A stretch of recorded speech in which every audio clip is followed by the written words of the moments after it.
হিন্দুদের এইভাবে বাঁচানো যায় না দাদা ভাই, এইভাবে একদম টোটালি বাঁচা। শুভেন্দু অধিকারী মহাশয় ভুল করছেন। তাহলে দিদি ভাই আমি একটা কথা কই, সুগন্ধিরে এই বাংলায় পাঠাইয়া দেন, আরে গরুর মুত আর গোবর খাওয়াইয়া শালার ভিতরে একবারে আন্ডা আন্ডা করে ছেড়ে দেবো শালা।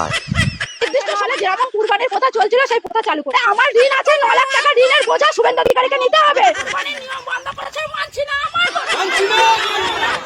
কুরবানির নিয়ম বন্ধ করেছে, মানছি না, বাংলাদেশ থেকে হাসিনা কালারে ভারত পাঠাইছি, সুগন্ধরে বাংলাদেশে পাঠাই দেন, আর গোবর খাওয়াবো বালা করে মুখ খাওয়াবো, শালায় পাগল হয়েছে। নাহলে আমার স্বামী সুইসাইড করবে বলছে, সন্তান অনাথ হবে, কিভাবে চালাবো? আমি তো মেয়ে মানুষ, আমার কি বাইরে যাওয়ার ক্ষমতা আছে? আমি কি ইনকাম করব? রেখা পাত্র দিদি ভাই যে কথা বলছে যে গরু যে 14 বছর বয়সীকে কুরবানি দিতে হবে, কথা তো এতদিন ছিল না।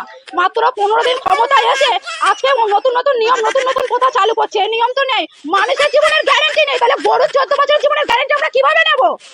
কিভাবে নেব? শুধু তো গরুকে খাওয়ালে আর গরুকে দুধ বিক্রি করলে তো আমাদের সংসার চলবে না। কুরবানির কথা ছিল বলে গরু তুলতাম, গরু পুষতাম। এখন যদি এই নিয়ম চালু হয় তাহলে মোদি আমাদের খাটালে গরু তুলে দিক, তারপরে আমরা সেই গরুকে মুদি খাওয়ানোর পয়সা দেবে, আমাদের দেখাশোনা করার পয়সা দেবে, তাহলে গোমাতাকে সেই 14 বছর বয়স পর্যন্ত আমরা রেখে দিতে পারবো।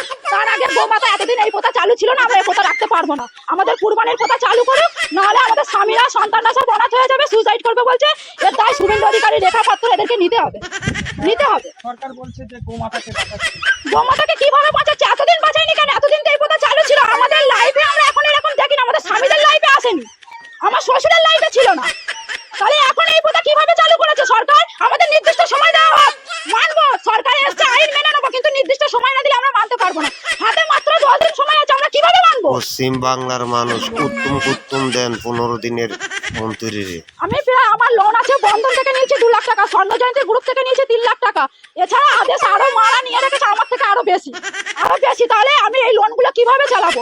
আরো প্লাস পার্সোনাল পরের কাছ থেকে টাকা নেওয়া আছে সুদে।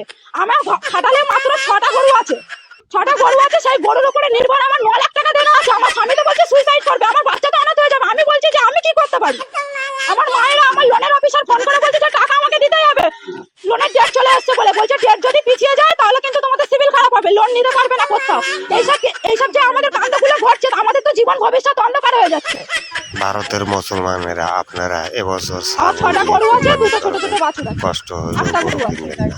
আমরা এই কুরবানির প্রথা চালু হোক, কেনা বেচা যেমন চলছিল সেইগুলো নিয়মগুলো বাদ দিয়ে কেনা বেচাটা চালু করে দিন। আমাদের গরুগুলো বেচাকেনা না হলে আমরা সুইসাইড করা ছাড়া আমাদের বাধ্যতা। হিন্দুদের এইভাবে বাঁচানো যায় না দাদা ভাই, এইভাবে একদম টোটালি বাঁচা। শুভেন্দু অধিকারী মহাশয় ভুল করছেন। নির্দিষ্ট সময় দেওয়া হোক মানুষকে, নির্দিষ্ট সময়। 15 দিন ক্ষমতায় এসে এখন এইগুলো হয় না, এগুলো হয় না, এগুলো আমরা মানতে পারছি না। তাহলে আমাদের স্বামী, আমার সন্তানের, আমাদের সংসারের দায়িত্ব নিয়ে যাক লোনের, তারপরে আমার সংসারের যাবতীয় দেনাপত্র দায়িত্ব নিয়ে নিক শুভেন্দু অধিকারী মহাশয়। নাহলে যেরকম কুরবানির প্রথা চলছিল সেই প্রথা চালু করে দিন। নাহলে আমার ঋণ আছে 9 লাখ টাকা, ঋণের বোঝা শুভেন্দু অধিকারীকে নিতে হবে। নাহলে আমার স্বামী সুইসাইড করবে বলছে, আমার সন্তান অনাথ হবে, আমি কিভাবে চালাবো? আমি তো মেয়ে মানুষ, আমার কি বাইরে যাওয়ার ক্ষমতা আছে? আমি কি ইনকাম করবো? মৌসুমী ঘোষ, আমার বাড়ি বামুনিয়া। লাইক করবেন, কমেন্ট করবেন, ফলো দিয়ে সাথে থাকবেন।